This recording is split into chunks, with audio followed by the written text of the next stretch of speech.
and welcome to today's session of the Agricultural Sensitization Webinar Series. We are delighted to have you join us for a timely and important discussion focused on the role of policy, governance, and community participation in agricultural development. As agriculture continues to evolve in response to economic, environmental, and social pressures, it has become increasingly clear that sustainable progress depends not only on innovation, but on the strength of the policies, institutions, and community systems that support it. This conversation is especially timely as governments, development partners, and research institutions seek pathways toward food security, resilient livestock systems, and inclusive rural development. Strong governance frameworks, evidence-based policies, and participatory approaches are essential for ensuring that agricultural interventions are not only effective but also equitable and sustainable. Today's webinar provides a platform to reflect on these issues, share insights, and explore practical strategies for aligning policy with grassroots realities. We are honored to have Dr. Ismail Muritala as our guest speaker for this session. Dr. Muritala is a lecturer and examiner with advanced training in animal biotechnology, holding both a PhD and a master's degree from the Federal University of Agriculture, Abeokuta, as well as a bachelor's degree in animal science from Obafemi Awolowo University. He is also a postdoctoral research fellow at the University of Zululand, South Africa, a role he holds alongside his academic appointment at Osun State University, Nigeria.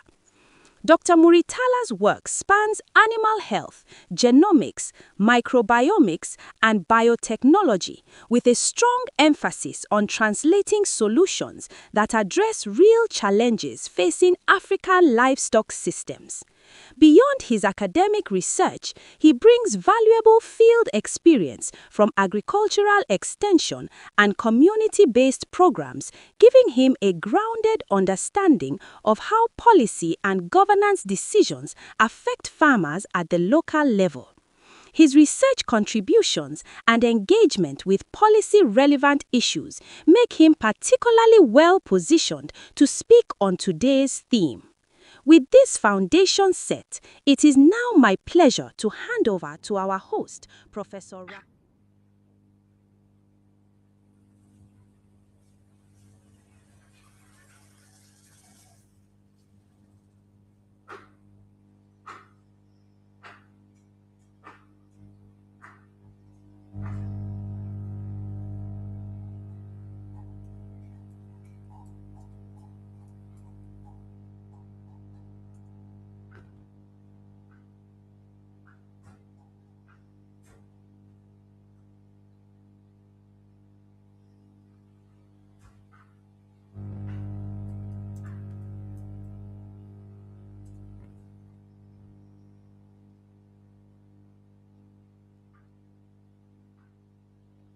Okay. Uh, Good day, everyone. Thank you for the that citation read by our coordinator. Thank you so much for the honor. Once again, my name is Ismail Muritala. I'm currently a postdoctoral fellow at the University of Zululand, a university known for uh, African thoughts. Today, we are going to discuss the role of policy, governance, and community participation in agricultural development in Africa. We all know what agriculture actually stands for. It's about cultivation of crop, domestication of animals in order to make provision for food, raw materials, and other benefits which human can get around. This agriculture are packed with a lot of benefits to mankind, ranging from food provisions, shelter, service, and raw materials and what have you.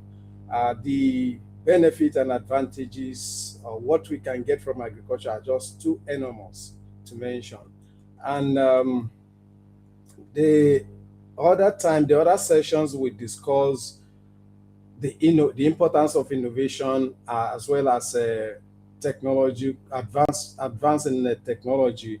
I mean Technological advancement in agriculture, and we have seen how this could be of help in Africa. So today we are going to, because of a lot of challenges and all those difficulties that agriculture faces in Africa, we came up with this topic, which we think at least will contribute to, you know, will serve as one of the solutions that could mitigate, or we could draw upon to, decide or make resolution in order to advance agriculture in Africa.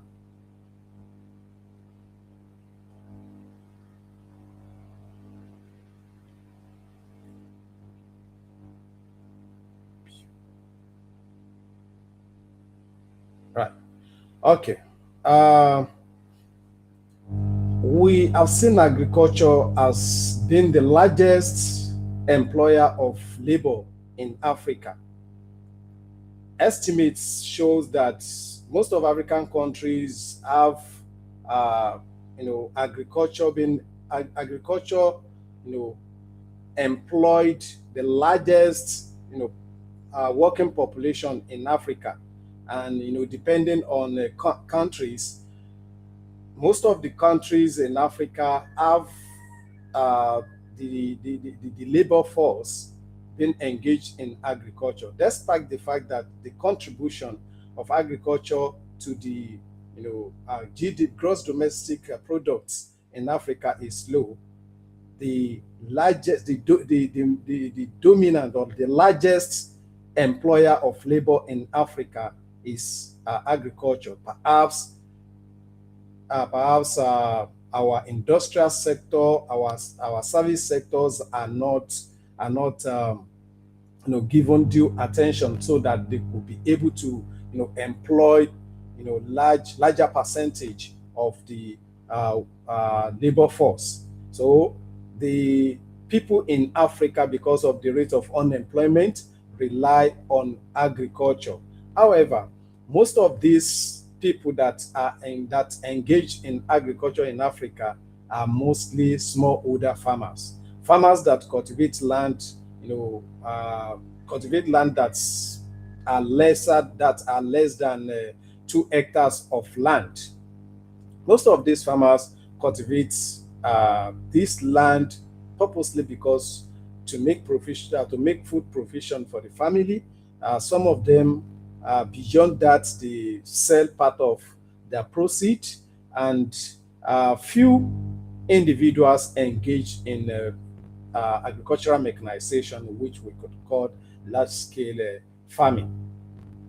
Of all these individuals that engage in smallholder farmers, women also take significant percentage or proportion, particularly in countries like Uganda, Tanzania, Mozambique, the Gambia. They have participation, women participation, that has been estimated to be around or more than 50%, of the total individuals or persons engaged in farming. So this shows those who dominated agriculture in Africa. They are dominated by smallholder farmers, and out of these smallholder farmers, we have women also taking larger percentage of this proportion. Despite the fact that these smallholder farmers are limited with, they face a lot of limitations, talking about the inputs, the resources, the fund, uh, limited mechanization, the reliance on food, rain-fed farming. They contribute, they contribute around 80% agricultural output in Saharan Africa, despite all the hurdles that they face. So this actually call for programs, policies that could strengthen or support these categories of categories of farmers in Africa, so that they will be able to meet up with global standard. We have seen from the efforts of these smallholder farmers, they've not been able to meet the global they've not been able to meet the global standard in terms of yield. Africa Africa record the less quantity, the less output per acre of land labor. This is as a result of the attention being given to agriculture in Africa, and that's the reason why there are names for us to be able to rise up to this occasion. So, agriculture in Africa, despite the to, I mean, contribution on employment, on provision of food, on provision of raw materials, and some other benefits that we get from agriculture. Agriculture in Africa faced with a lot of challenges. There are a lot of problems that that confront agriculture in Africa, and is preventing agriculture to meet up with the global standard.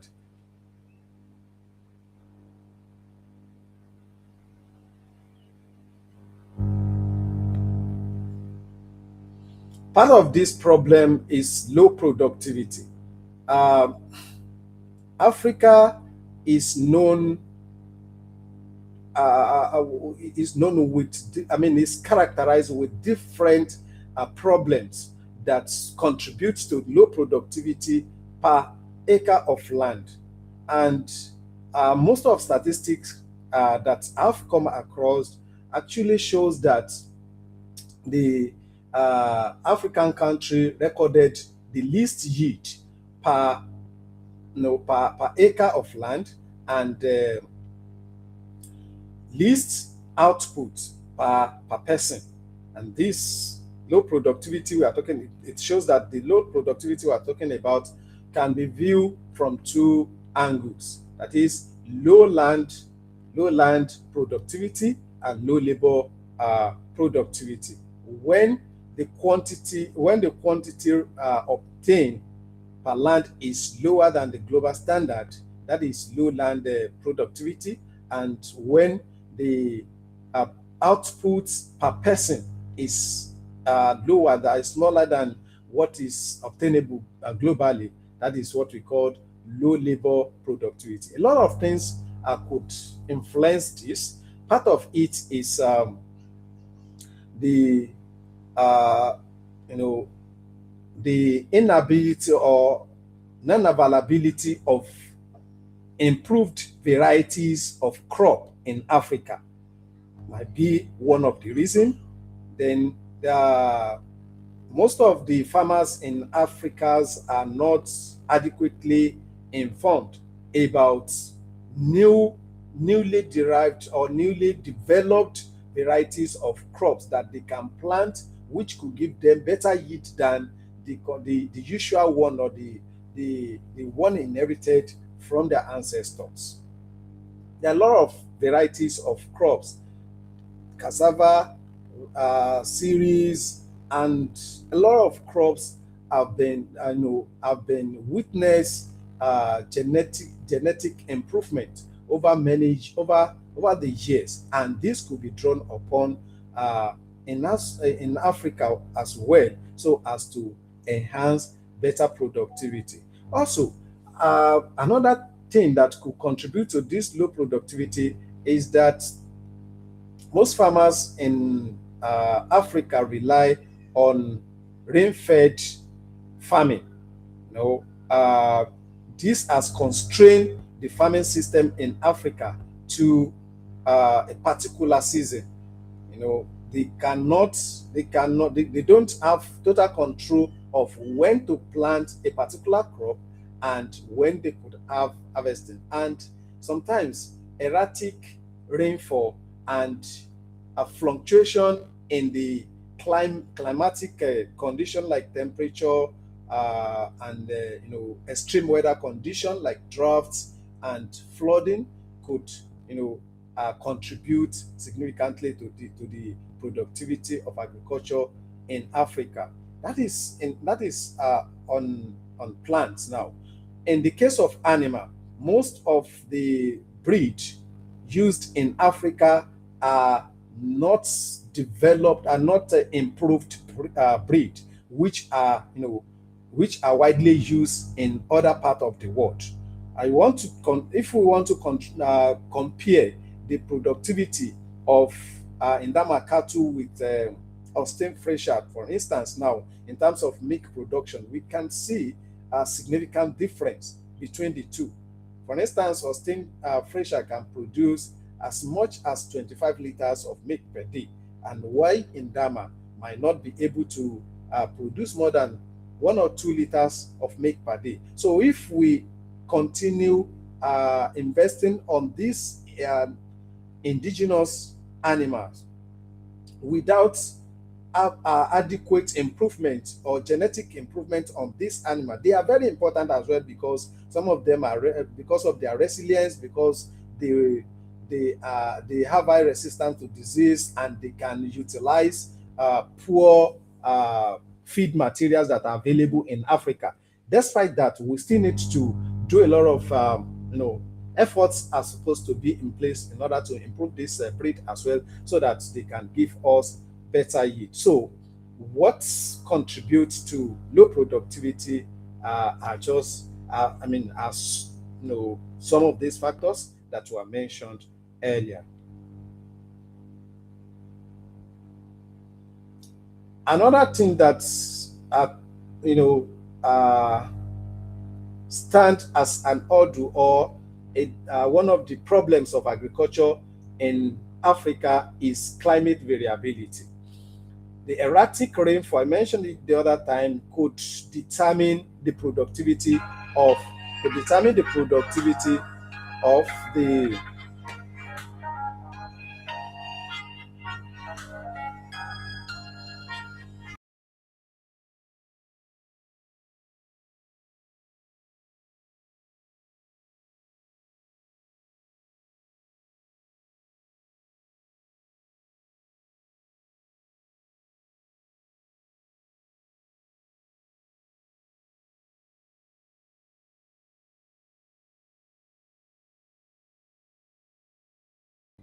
right. Can you hear me now? Please let me know if you can hear me. Am I audible?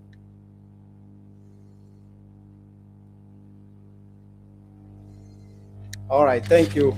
I think everything is going on well. Thank you.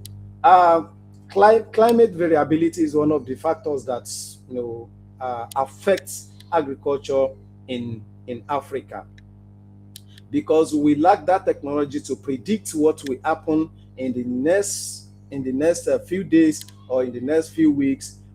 This has greatly affect the the farming system in Africa. Sometimes farmers rely on their history. They rely on history. They rely on past experience in planting or in determining when to plant a certain crop or not. And this has failed our farmers in Africa a lot. So we need a technology that could accurately predict when and time which day and which time, which period are we supposed to expect rain to are we expecting the rainfall to start. And that alone, the reliance on rain-fed agricultural farming, it has constituted a lot of problem in Africa. We must also make provision for irrigation farming. And in using irrigation farming, we have to take it further beyond the conventional irrigation that we are known with in Africa.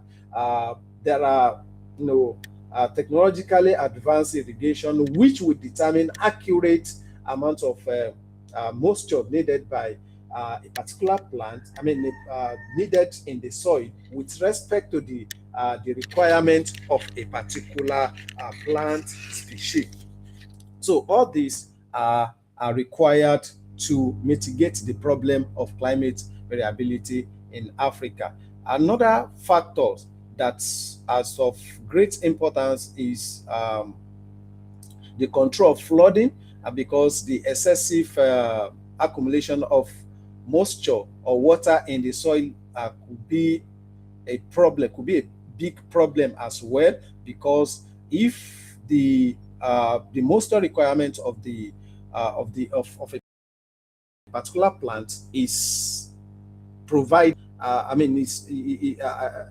if the requirement is not met, or the production is, or the provision is in excess, that will not allow it will affect the growth of the plant as well, and it will affect its physiological function, and at the end of the day, the result is on production. The result is on the income to the farmer. The result is on the food security to the public, and the gross domestic product. So uh, there should be a policy in place that we control the activities of using smart climate smart farming, so that we will be able to use or explore data in order to make accurate prediction, so that our farmers can plant as at when due, and they will be able to harvest, they will be able to have a better desirable output, desirable yield from their crop and animals.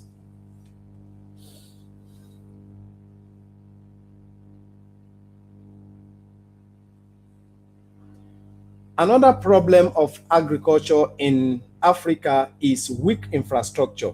The road network to most of these rural areas are so bad. Transport input to the farm is a big problem. Farmers that are going to the farm for one activities or the other, once they are subjected to stress on the road, these will definitely affect their efficiency when they get to the farm, or when you are when the laborers are transported from their home to the farms on a very bad road. That will definitely affect their efficiency.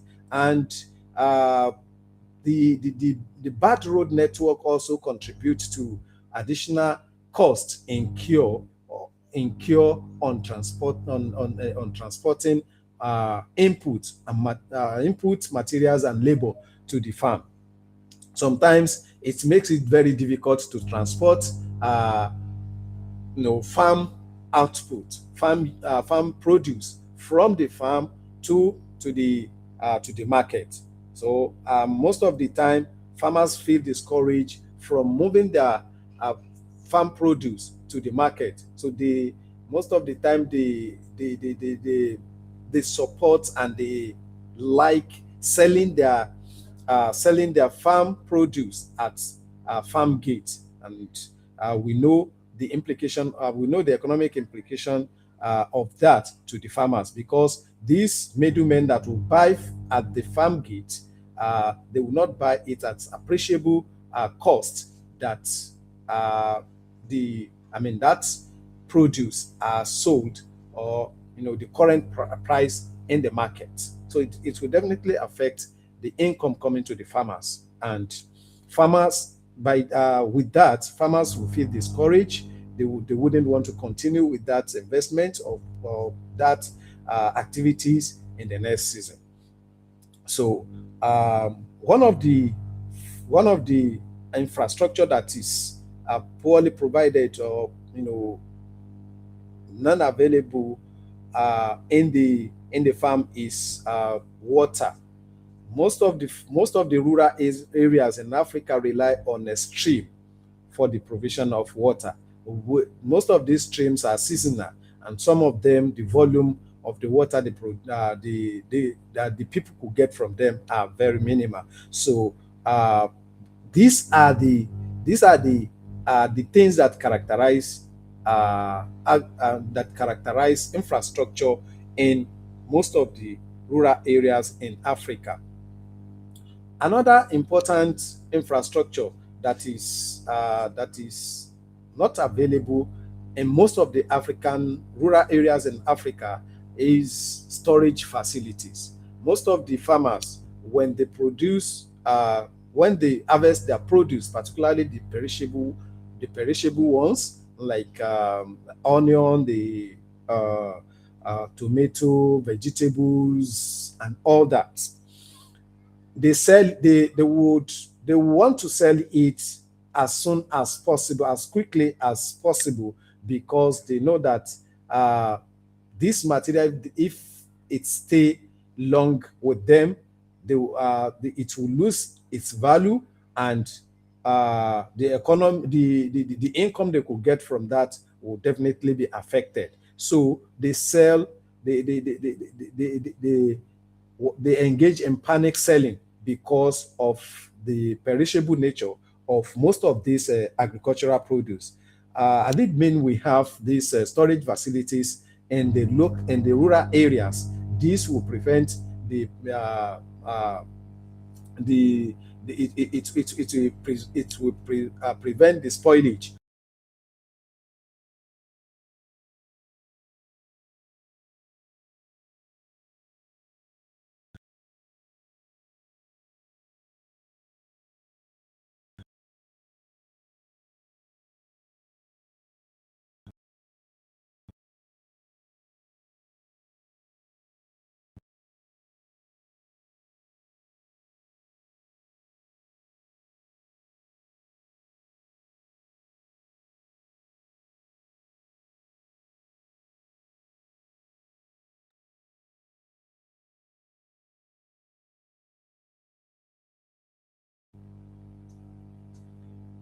Yeah. Okay. Other problems that face agriculture in Africa is disease and pest infestation. A lot of both plants and animals are, seriously affected by this condition, disease and pest infestation. For instance, some of these pest infestation are mentioned, specifically maize. Maize is being affected by fall armyworm, and a lot of pesticides that have been applied against this uh, against this pest, is fail. The control measure is failing. Is not effective, and this has been a problem in Africa. Uh, there are a lot of disease that also affect plants. We have a lot of them: viral disease, bacterial disease, fungal disease, and lot of it. So as it affects plants, it also affects animals. Some of these diseases are, very difficult to control, or very difficult to manage.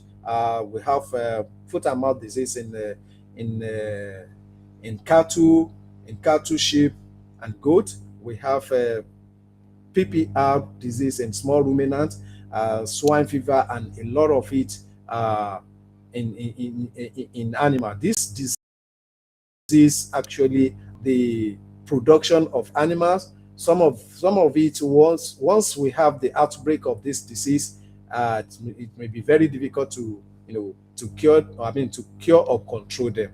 So sometimes we may have 100% mortality, or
Okay, can you hear me? No. Can you hear me? If you can hear me, you, Dr. Smiler, maybe check your internet connection. And I think some of our audience too can't hear you.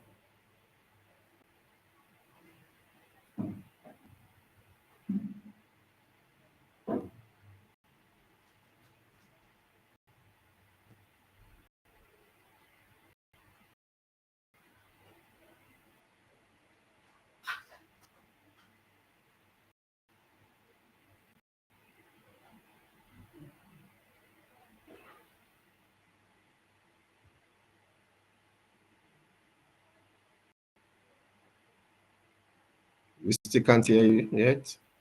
If you can hear me.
I think there is an internet problem connectivity with our speaker, and he's just trying to fix it. He's just trying to fix it. So maybe pending the time he'll be able to join us back. Can you hear me, please? Can the others hear me? Okay. I want to know if I'm audible enough for us to hear me. Okay, that's very good. So I can see you can hear me. So let's. I think he stops in the area whereby uh, let's look into the focus of agricultural policy. Uh, policy, agricultural policy in Africa. I think part of the policy which he highlighted include food security and nutrition policy. And if you look at this particular area, many governments in Africa have enacted different policies on food security just to address the problem of hunger, malnutrition, and food import dependency. Uh, and to be able to achieve this, some of these policy have not been well addressed the way it's supposed to be, simply because the other aspect of food securities or the component of food securities have not been well attended to. Not just policy, but implementation is the problem. To have food security, There should be food availability, and which has to do with agricultural production and productivity, just like the speaker have already said in the earlier on. If the food are made available, then the food must be available, which is food availability. In many African countries, our villages have this food well produced, but they are not available at the right market where these food are really needed. And this will affect the food security policy. Some have been trying and they get this food available to our respective market, but what about affordability? Because of the level of poverty, many of these items cannot get to the table of those who really need them. So there's food availability, but there's no food affordability. The purchasing power is not just there. And even when they are able to purchase this food, are they able to purchase it in the right quantity? Okay, for better utilization, that is food utilization. So all these have to be taken into consideration before this policy can be effective. But really, there are a lot of policies in different countries, as just been said, to be able to address this particular aspect. The other one is another policy in Africa is about import and subsidy policies. Import and subsidy policies, which include fertilizer, seeds, and mechanization support. For farmers to be able to get needed inputs, they must be able to afford them. And this is where the policy of the government comes in under here, and that is by giving subsidies, particularly input, or they call at times credit subsidies, for farmers and farmers to be able to get the needed input for this food production. It's only that some of these policies are being circumvented, whereby those who really need these inputs do not get them at the end of the day, even though they are being subsidized by the government, by the respective government, and that hinges on the level of corruptions in different countries, whereby those who doesn't even have farms are the ones that are getting these subsidized inputs.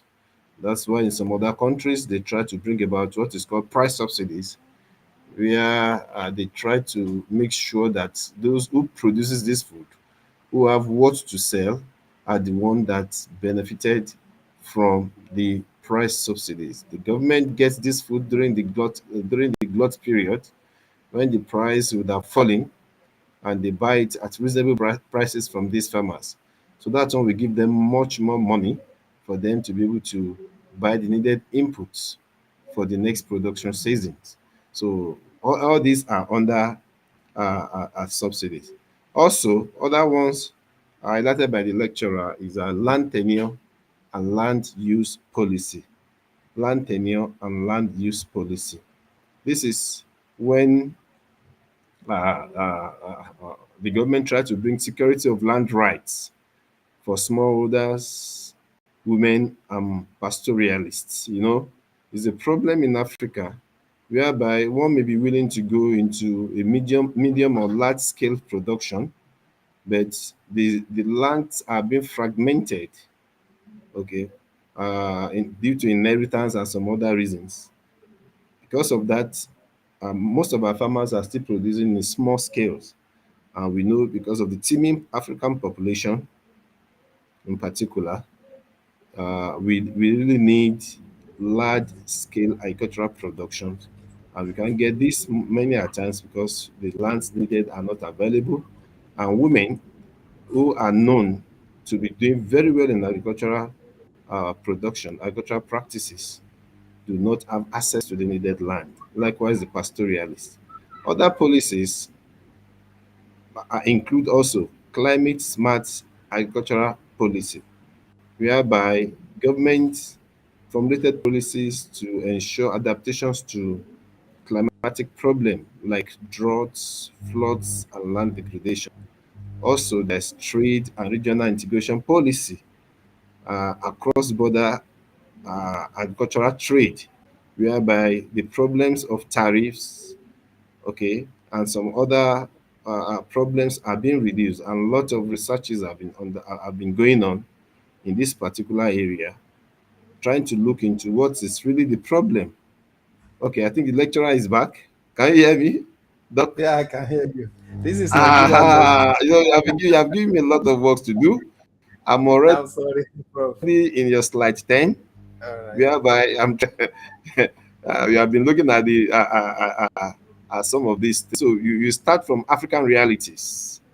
Okay, after we have highlighted some of the policies that have been implemented by some of the respective governments. So you can start from that realities. No, we have finished that. I said we want to add more some of things to that.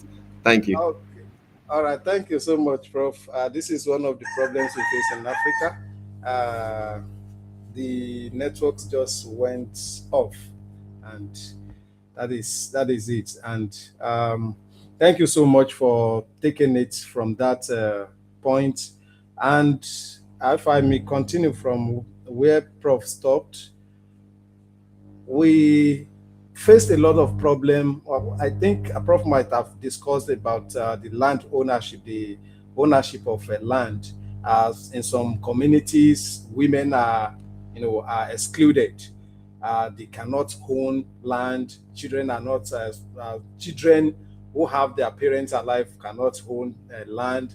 And the most unfortunate thing is that we have highlighted the other time that in some African countries we have women engagement estimated to be more than 50%. If this group of individuals are deprived of this right, that will definitely affect agricultural production in Africa.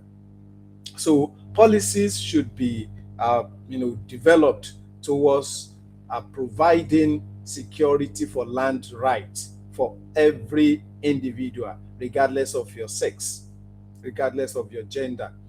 The rights to own land, or I mean, the land ownership should be, should be taken into consideration such that whoever that have interest in farming will get the land easily compared to what we are facing, the reality we are facing in Africa currently. Most of the, as I said earlier, most of the women are not, they are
As internet is off again, and yeah, I'm still going to continue with that as much as I can. I think he's talking about this African reality in terms of many policies that were written but we implemented. The implementation is a big problem There are times these policies are very good on the table, on paper, but when it comes to implementation, it doesn't work. Also, policy design, it is often top down with limited farmer participation. African realities or peculiarities not taken into.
Hello, sir.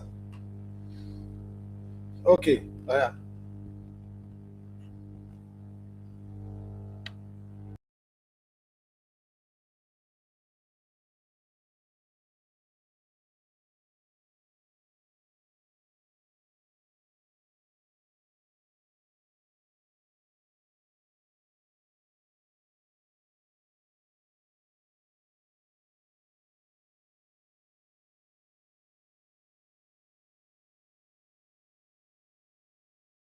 Am I audible?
you so much.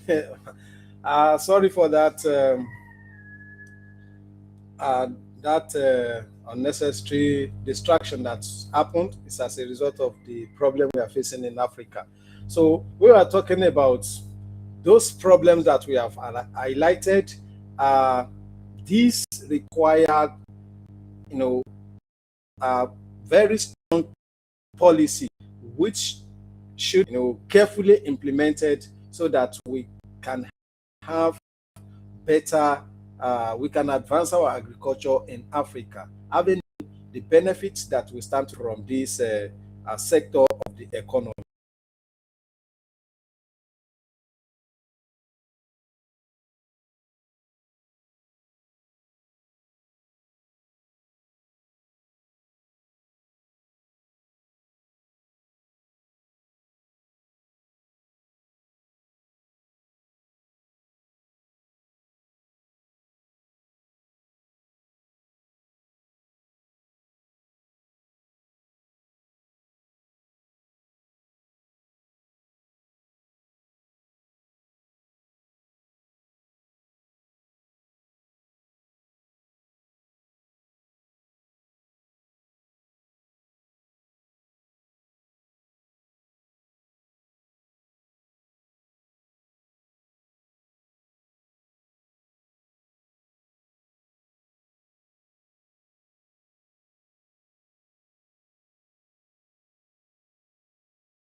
All right. I think we can.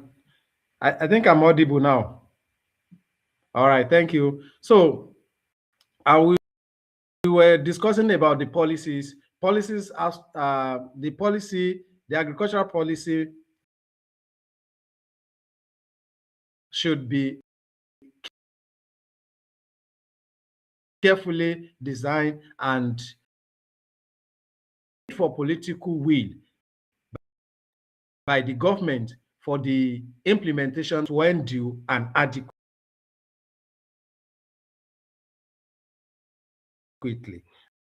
and appropriately. So this is very important. Is as important as the policy it's in design.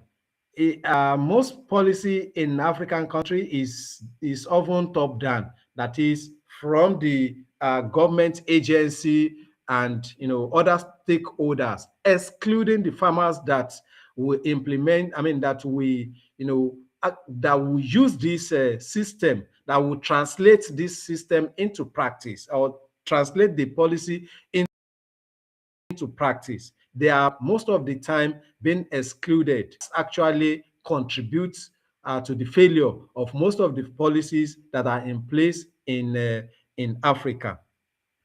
So the farmer consultation is very essential at the beginning or commencement of the or designing the agricultural policy.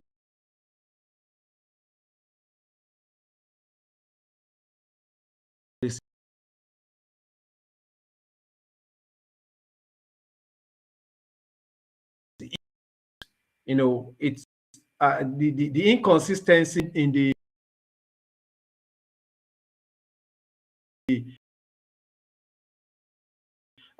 policy by the government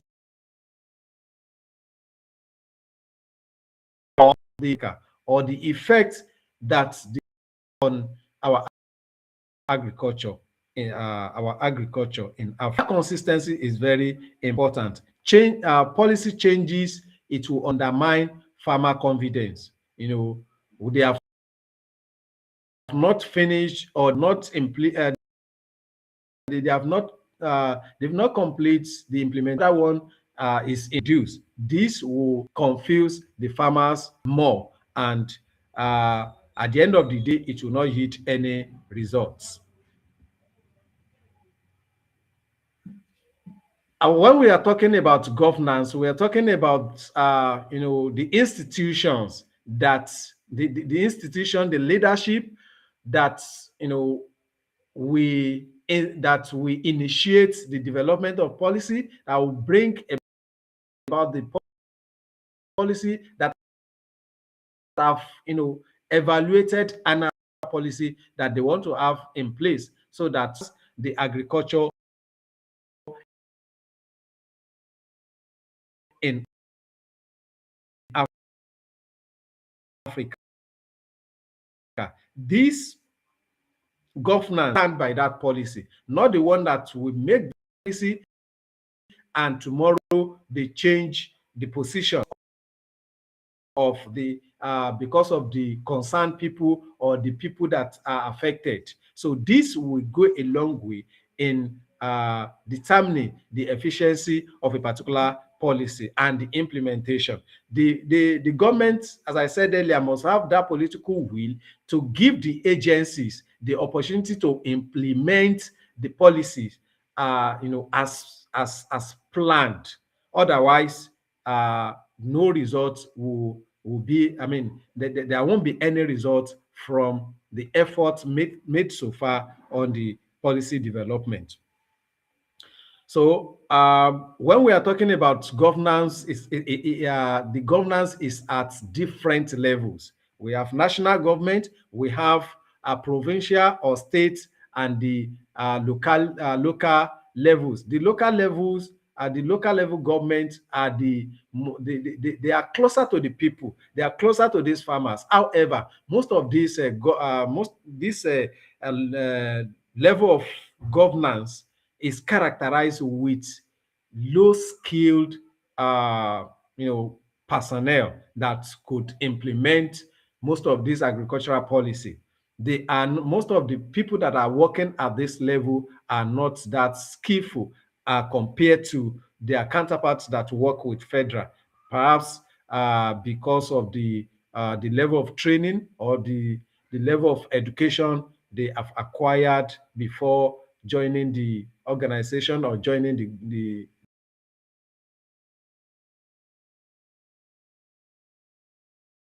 agency.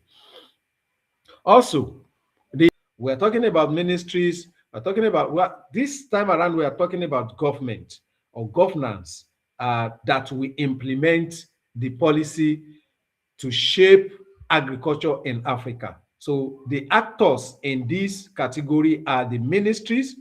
We have Ministry of Agriculture, Ministry of Environment, Ministry of Finance, Ministry of Water Resources. All these ministries, they must work synergistically. They must work together for one goal. They must work together to achieve a goal. What is that goal? Is to ensure that agriculture in Nigeria is adequately, is carried out in an atmosphere, in a favorable atmosphere, so that they will be able to compete globally. So many actors have been mentioned here: ministries, research institute, extension service, local governments, and traditional authorities. These are the stakeholders that will contribute, that should be considered the initial stage of, at the planning policy, developmental stage of a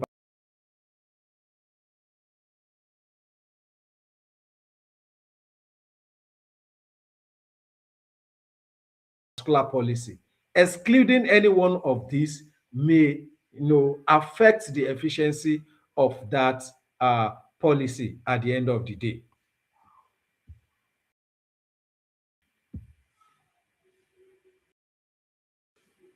All right. Yeah. So the problem associated with governance, I said it the other time, uh, weak institutional capacity. When the institutions are not funded, the agencies are not funded, then the personnel remain incapacitated. There is less they could do if there is no fund transportation to carry out certain logistic, then they become incapacitated. There is less one can do when the resources to carry out responsibility. Also, poor coordination. As I said earlier, we have different ministries that should work together, that should work synergistically to facilitate, to have Ministry of Agriculture, Environment, Water and Trade sector, even finance. So all these ministries, all these agencies, they must work together in order to advance agriculture in Africa. When it comes to develop policy, all these agencies are very, very essential. They are very, very important. The contribution from each of these agencies is important to the to the development of a holistic policy that we advance that we advance agriculture in Africa. Also, another problem associated with governance in Africa is transparency and accountability challenges. Most of the uh, most of the government representatives are not transparent. Also, the general belief is that corruption is endemic in Africa. The corruption is everywhere, but I think in Africa is more pronounced, it's more devastating, and that alone will have significant effect on uh, the sources of the policy of the on the sources of agricultural policy in Africa. Sometimes when You round it up. the people You that have are about serving 20 those. minutes more. Doctor, can you hear me? You have about 20 minutes more. All right, yeah, I can hear you. I can hear Yeah, you. Thank you. about 20 minutes more. So Yeah. this is very important, and it has to be taken into consideration when planning or developing policies in Africa and its implementation. Mo- uh, yeah, it is very important that we mention this, that the government should have that political will to be able to implement the policy so that the elite will not hijack the implementation. When the farmers are supposed to be given some incentives or some input, this there should be efforts in place to prevent that these are not hijacked by the elite that will not eventually use the materials. So decentralization challenges, you know, the government at different level, they must work together, work synergistically in order to achieve that goal of advancing agriculture in Africa. The local government, if the local government is doing its own is implementing its own policy in isolation from what the state or provincial government is doing, this will not help the situation. It will not facilitate effective implementation, and the end result will be the failure of that policy or of the effort. Government is very important because we need certain level of coordination. Delivery of the inputs to the farmers or incentives to the farmers, the is and this will be coordinated by government agency or any responsible agency to ensure that these are given as at when due so that the farmers can use it at the appropriate time. You don't provide fertilizer during the harvesting period, or you don't produce you don't give seed intensive or improved seed to the farmers when the farmers are supposed to be harvesting the crop. So the timely input delivery is determined by the government or the agency that is that's responsible to that functional irrigation system. It is the part of the responsibility of the government is to make provision for this water source so that the farmers can be connected they can be they can connect they'll be able to connect their farms to this they can network their farms, so that they could carry out irrigation on their farm, you know, uh, aligning or joining the mainstream of water supply by the government. Then effective extension service is also in the hand of government. It is the responsibility of the government to employ more people and train these personnel so that they will be able to perform their function very effectively. The role of community participation in Africa. As I said earlier, these policies are actually designed for these people. and they must be carried along even at the initial stage of policy development. And when they are excluded, and that is the reason why when you are bringing this to them, sometimes they show nonchalant attitude, they show no concern because they were not involved in the planning of that policy.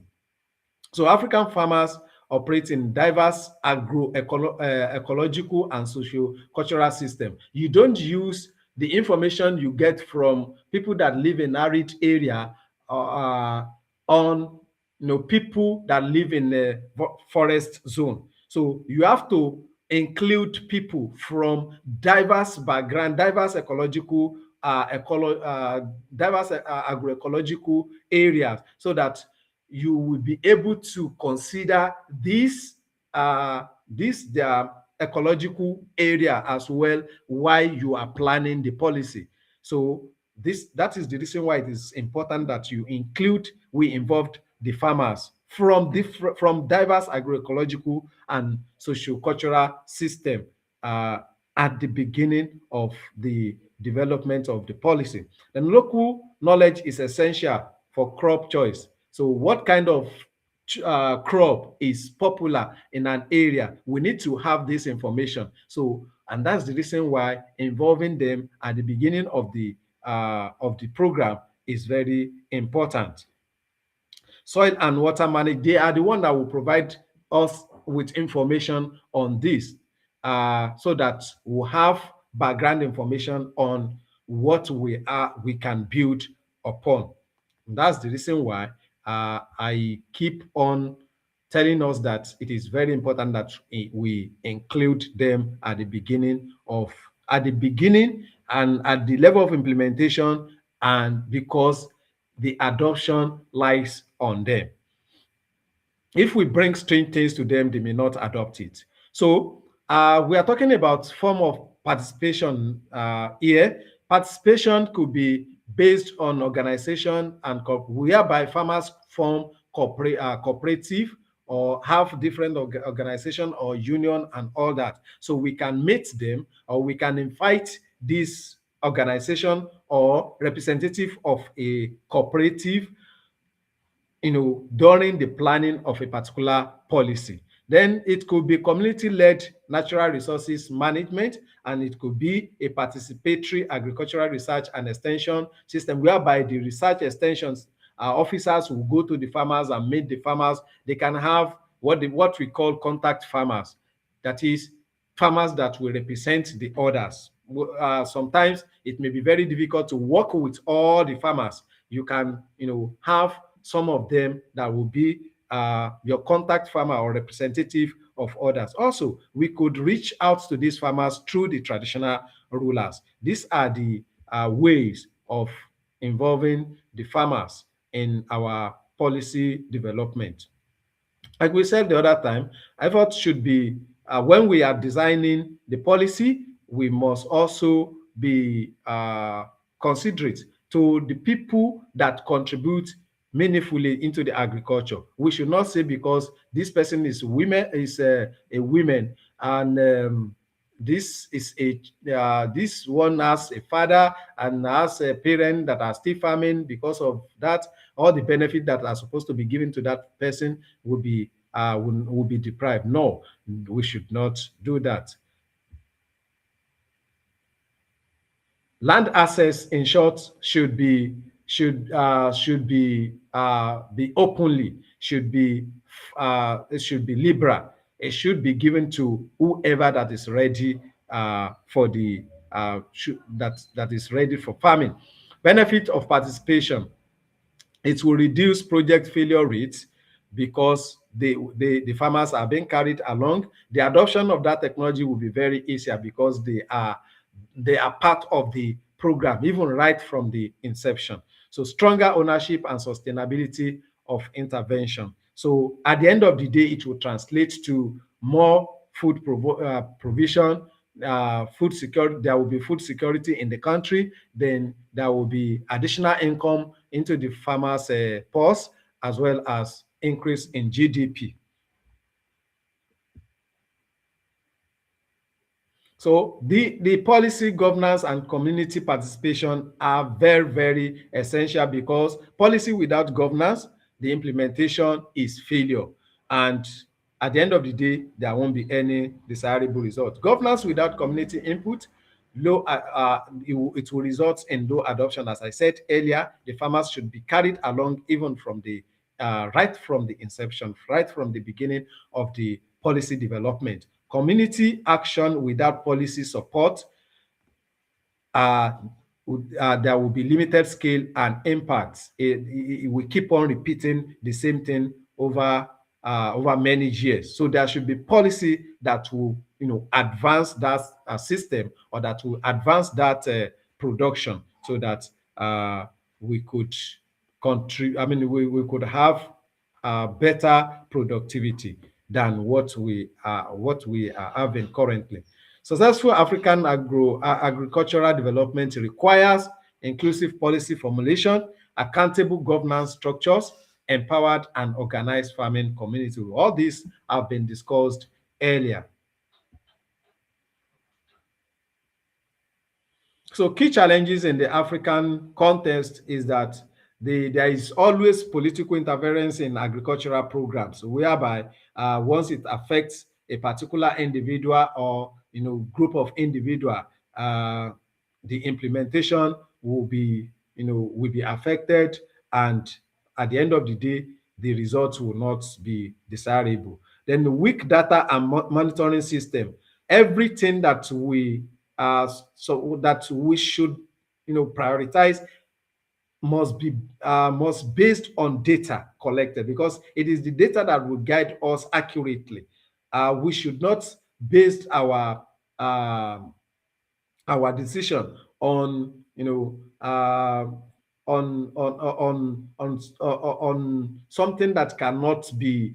I mean, we should have evidence for whatever action we are taking, and this evidence will definitely come from data. So, but in Africa, we are very weak in this category, and the monitoring of the program is so weak because of the problem that we have earlier highlighted. Limited financing for agriculture. Farmers find it very difficult to access credit. The women, they are not even considered when it comes to land ownership. Children are not considered, and these are able people that are ready to contribute to agriculture in Africa.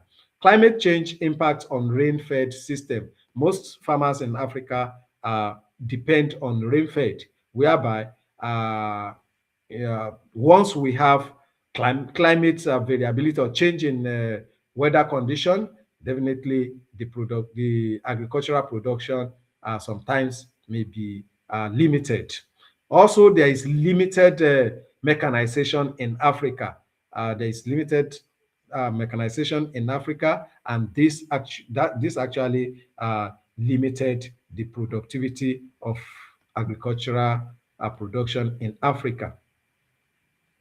Also, these are some of the references used for the information we use in this edition. Thank you so much for your attention, and I'm very sorry for the problems, the network problems that we faced during the course of the session. Thank you very much. If we have any question, we can ask us, and we'll respond to it appropriately.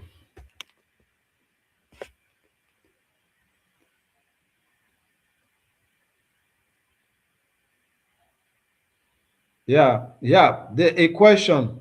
Somebody asked a question. How can policymakers better integrate local and indigenous knowledge into national agricultural strategy? Thank you so much for this. And that's the reason why we said, even at the beginning of the policy development, we must involve the farmers. There are a lot of indigenous knowledge that are used by the farmers in Africa, like the use of plant extract for the control of plant disease, plants for the control of pests for the in both crop and animal.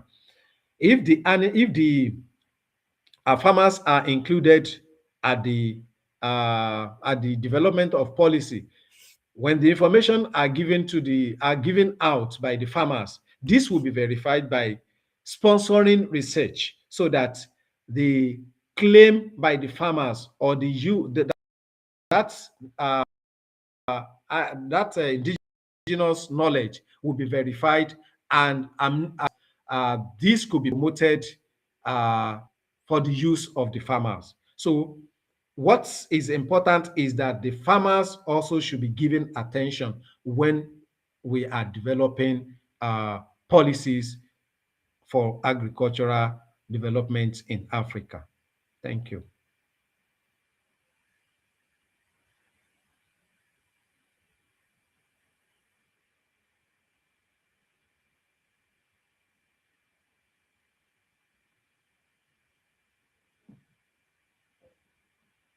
Thank you so much. The next question: what strategies can realistically attract and retain youth in agriculture beyond just access to land? Thank you so much. Part of it is creating enabling environments, provision of infrastructure in the rural area. When the youth can live comfortably in the rural area, what they can access in the city, they can get it in the rural area. Definitely that place will look attractive to them. And also the inputs that are needed by the farmers, if they are adequately subsidized and the farmers can get it easily, it will ease the production, and also it will add to it will enhance more profitability. Once the farmers are getting more returns from their production, then definitely that I could remember in some years back, when cocoa production is very, is very lucrative in Nigeria. When it was very lucrative in Nigeria, people are leaving city to to local areas. I know people are moving from. I was in Nigeria at that time. People were moving from their state to state where they can cultivate this cocoa. And as a result of that, they are making their money from it. And once you see your peer making money from a particular investment or particular business, people want to also join that, and that's the reason why we have more people going into farming at that point in time. But when the exportation of cocoa stopped later, I think that actually discouraged most youth. They left the farm and they went into the to the city and engage in some useless, less productive. Don't let me use that language, useless, less productive activities. So what we are saying in essence is that if the policy are in place to help the farmers have access to credit, get subsidized input, then infrastructures in the rural area are being given due attention. This will encourage youth into agriculture in Africa. And also, we must not forget the market structure. The market structure should be also given due attention, because if you produce and you are unable to get a good market for your produce, then that will definitely affect the profitability and make less attractive such efforts or such business. Thank you.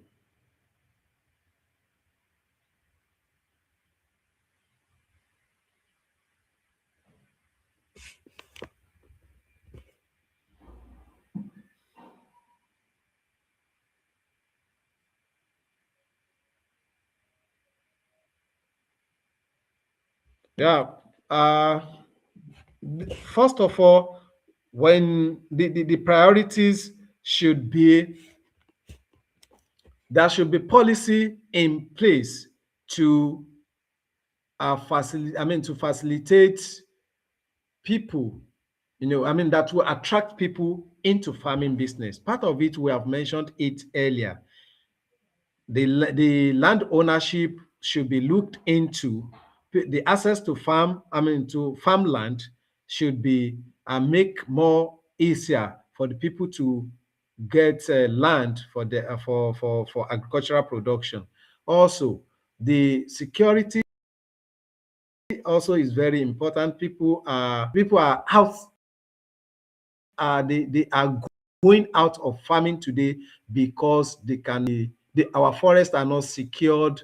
There is always this clash between farmers and pastoralists, the herders, and all this should be looked into. I was discussing with somebody the other time, and one of the major complaint or the complaint he gave was that he left farming because of this farmer other crisis. So that the security is very important. People are being kidnapped from their farm today in various, not only in Nigeria, in many African countries, because the security in the rural area in particular are so porous. So this should be given attention. Also, the credit facilities to the farmers is very, very important. Market structure is also very important. As farmer are planning for the cultivation, there should be uh, plans in place to ensure that markets are already there before. It should be market driven. Cultivation or agricultural production should be market driven. So the market structure should be work on, so that the farmers, the profitability will be enhanced, and this will encourage more people into farming. Thank you.